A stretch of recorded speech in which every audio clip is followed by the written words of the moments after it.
কিছু বক্তারি দেবো না, আমরা এখন যাচ্ছি স্বামীনারায়ণ মন্দিরে। তো চলো ওই মন্দিরটা ঘুরবো, তোমাদেরকে ঘুরে দেখাবো।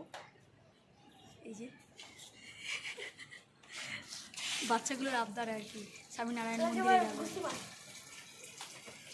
হ্যালো ফ্রেন্ড, এই যে আমরা দেখো স্বামীনারায়ণ মন্দিরে চলে এসেছি, আর এই যে গেটের সামনে। তো চলো, মন্দিরটা খুব সুন্দর, আমরাও ঘুরবো, তোমাদেরকে ঘুরে দেখাবো। এই যে দেখো সবাই খুব আনন্দ আর এক্সাইটেড আর কি মন্দিরে যাবে।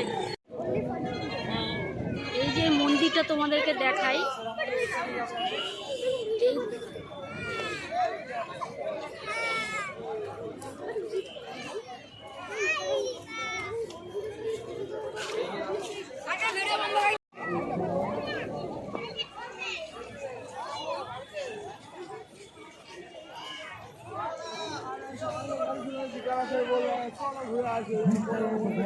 চুপ করো, চুপ করো, ঝুপঝুপ তুলে নি।